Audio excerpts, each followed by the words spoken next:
Hello, j'espère que tu vas bien. Bienvenue à toi. C'est mon premier podcast et je te remercie d'être là, premièrement. Aujourd'hui, on va parler de peur. On interprète tout de suite la peur comme quelque chose de négatif, alors qu'en fait, la peur, c'est une boussole.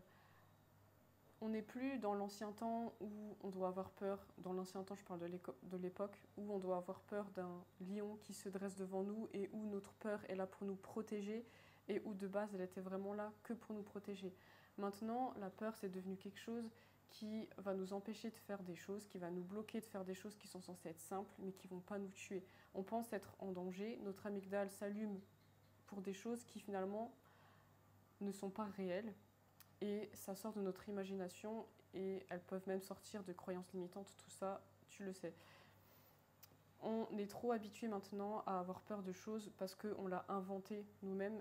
On a un cerveau humain, on a un cerveau qui est évolué et qui a évolué avec le temps pour pouvoir se projeter dans le futur, pour pouvoir imaginer des choses dans le futur et à utiliser notre imagination pour justement planifier les choses. Et le problème de ça, c'est que on appréhende beaucoup trop le futur, mais avec nos peurs.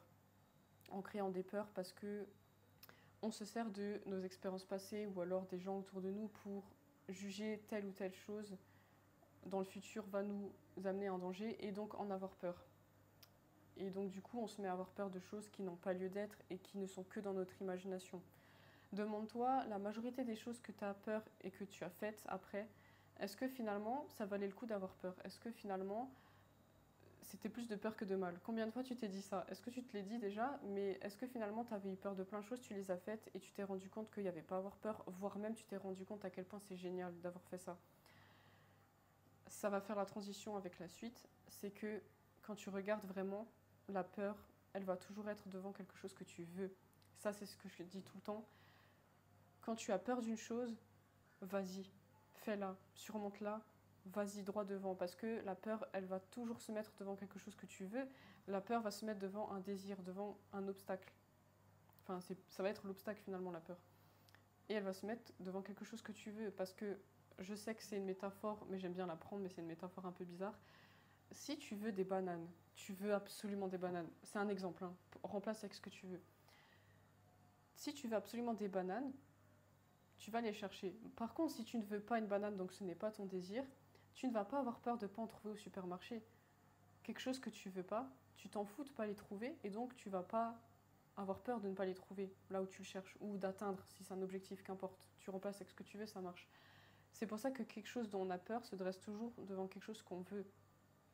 Ou alors, ça va être peut-être une peur viscérale. Par exemple, moi, je peux dire que j'ai peur de sauter d'un hélicoptère et de faire du parachute. C'est pas parce que je veux le faire, c'est parce que pour moi, c'est dangereux. Certes, mais justement, là, c'est plus une peur de survie qu'une peur que je m'imagine. C'est une peur de survie parce que là, t'es plus près de la mort. Mais c'est peut-être aussi une peur sociétale, enfin une peur générale qui fait que bah, on sait que c'est très dangereux et donc on le fait pas. Donc ce que je vais te dire par là, c'est que quand tu as peur de quelque chose, déjà l'important c'est de ne pas être dans le déni et de remarquer que tu as peur de quelque chose. De remarquer que devant où tu veux aller, c'est une peur et c'est ça qui fait que tu n'avances pas.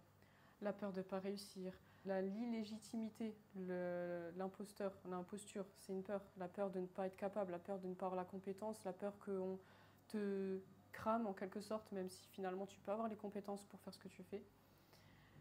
La peur d'être pas être aimé, la peur du rejet, ces deux peurs-là, c'est limite, tu relis tout, ça revient à la peur d'être rejeté, de ne pas être aimé. Parce que finalement, si t'es un imposteur, t'as peur de te faire rejeter, donc t'as peur de ne pas être aimé, t'as peur d'être rejeté. Parce qu'on dit souvent que les deux pensées racines sont l'amour et la peur, mais la peur finalement, c'est la peur de ne pas avoir d'amour. Donc finalement, c'est l'amour. Ce que je t'invite à faire, c'est de analyser quand tu veux faire quelque chose, mais que tu vois que tu es bloqué, quelles sont tes peurs. Et de voir que justement, tes peurs sont devant quelque chose que tu veux. Sinon, c'est que c'est une peur de survie ou une peur peut-être collective. Mais si cette peur collective t'empêche de faire ce que tu veux, il faudrait essayer de l'enlever parce que finalement, on est beaucoup, j'ai envie de dire même en France, on est beaucoup à avoir peur de beaucoup de choses. Et je prends des choses basiques, enfin des choses basiques, mais des choses qui sont fondamentales comme créer une entreprise et se lancer à son compte. C'est des choses dont on a très peur en France, des choses dont les gens vont dire mais t'es folle, mais tu vas tout perdre, nanana, ce genre de choses. Et finalement, c'est pas une peur qui va t'amener à la mort, tu vois. Et ça, je vais revenir à autre chose que je dis souvent, c'est que la vie est un jeu. finalement, tu es vivant. Alors où est le problème? Il n'y a aucun problème, tu es vivant. Et si tu meurs, c'est que tu devais mourir. Donc finalement, il faut prendre la vie comme un jeu. La vie comme rien n'a d'importance. Vraiment rien n'a d'importance. Et si justement, je reviens à la peur, tu vois que c'est des peurs qui t'empêchent de faire ce que tu veux, fais-la. Essaie d'aller dedans et tu verras à quel point c'était simple. Essaie si tu veux de sécuriser ou de minimiser les choses comme tu peux, mais ne reste pas bloqué à cause d'une peur. Parce qu'une peur, c'est quelque chose qui vient de ton passé, quelque chose qui vient de la société, et ça, c'est vraiment trop triste que tu laisses ça prendre le dessus. Maintenant, si juste te dire que surmonter ta peur pour accéder à tes désirs, c'est trop compliqué, essaie de regarder d'où vient cette peur. Est-ce qu'elle vient d'une expérience passée? Est-ce qu'elle vient de la société? Est-ce qu'elle vient de tes amis, de ce qu'ils disent? Est-ce qu'elle vient de ta famille? Est-ce qu'elle vient de ton enfance? De tes parents aussi qui t'ont inculqué quelque chose? Ou tes parents ou ta famille à qui c'est arrivé? Ton frère, ta soeur à qui cette chose-là est arrivée? Et en fait, dis-toi que déjà, premièrement, c'est pas parce que c'est arrivé dans le passé que ça va t'arriver à toi.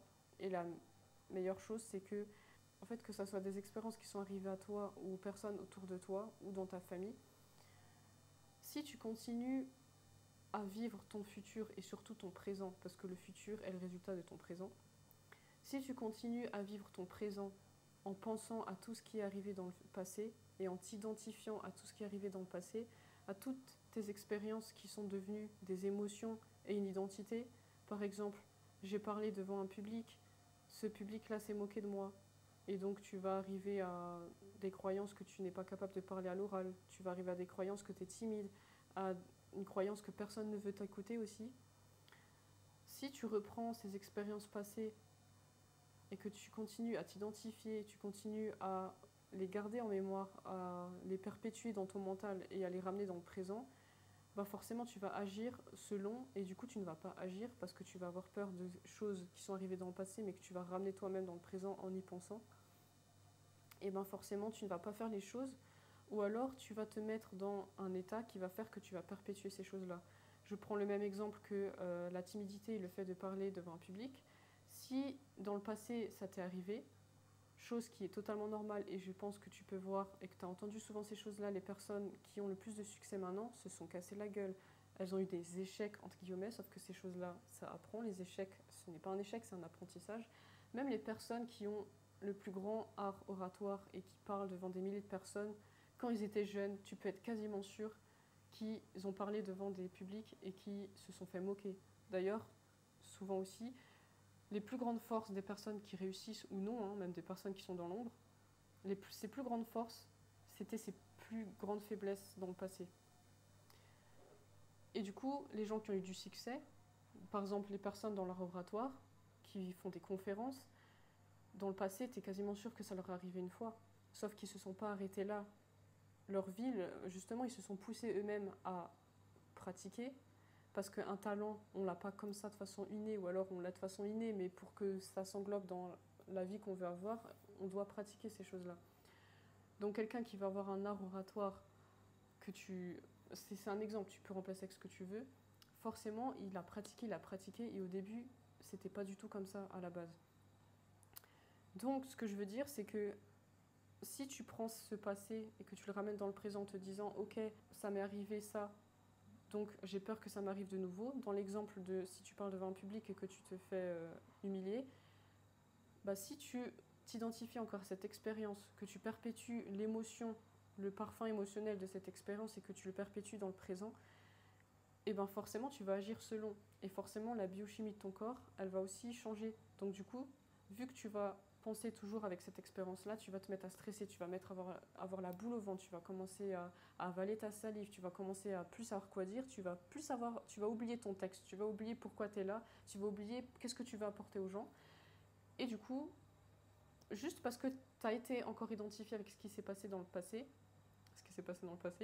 ça arrive, je dis ça, et bien forcément, tu vas continuer à perpétuer dans le présent parce que tu t'es mis dans une biochimie, tu t'es mis dans un état émotionnel et donc un stress qui fait que tu refais ça dans le présent, parce que forcément si tu stresses, bah, les gens, les humains, bah, ils sont bêtes, ils vont de nouveau t'humilier, enfin c'est un exemple, tu vois. Mais tu as compris, si tu continues à agir en t'identifiant au passé, aux expériences négatives passées, tu vas le ramener dans le présent. Donc il faut te dire que le passé, c'est le passé. Et finalement, si tu vis tout dans le présent, mais sans ramener les choses du passé dans le présent, tu te désidentifies de ces choses-là, tu vas voir que dans le présent, il n'y a pas de souffrance. Il n'y a que de la douleur physique, même pas de la douleur mentale, de la douleur physique. Mais si tu restes juste dans l'instant présent, il n'y a pas de souffrance. Il y a juste cet instant qui est là, qui arrive et qui est inévitable, tu n'as pas le choix qu'il arrive, il est là.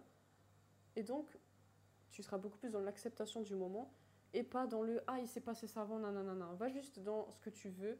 Surmonte tes peurs en te disant c'est juste une peur, je vais le faire, ce n'est pas quelque chose de réel. Ne ramène pas tes expériences passées, désidentifie-toi de tes expériences passées. Alors tu peux le faire en faisant de la méditation, tu peux le faire en faisant du travail sur tes blessures, mais en te donnant ce que tu n'as pas eu. Il y a des switches émotionnels, mais ça on le voit en coaching, on le voit avec des exercices. Et c'est aussi une décision. Donc si tu restes juste dans le présent, ce que je disais, c'est qu'il n'y a pas de souffrance. Il y a juste le moment présent qui est là. C'est tout. Donc, ok, tu vis dans le présent, ça t'empêche pas que tu vas pas juste vivre en attendant que la vie se passe, tu vas faire les choses selon ce que tu veux apporter, selon ce que tu veux t'apporter à toi. Donc tu vas aller vers tes désirs. Il y aura forcément, sûrement des peurs, ou des doutes, ou machin, surtout des peurs. Ne t'arrête pas aux peurs. Dis-toi que c'est juste une peur, surmonte-la, fais-la. Fais ce que tu as peur. Limite, tu as peur d'un truc, fais-le. Parce que, sauf si c'est une peur du danger, une peur de survie, elle sera forcément devant quelque chose que tu veux, sinon tu ne t'y intéresses même pas. Et donc tu n'auras pas peur. Surtout quand c'est dans la direction de ton désir.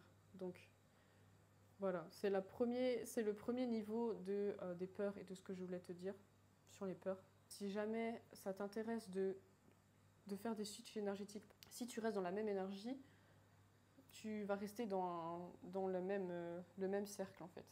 Alors que si tu changes ton énergie, que tu changes ta perception et que tu fais des expériences, et les expériences sont les meilleurs enseignants, tu vas pouvoir changer, switcher d'énergie. C'est ce switch-là énergétique qu'on cherche parce qu'on le sait, tu le sais, que tout est énergie.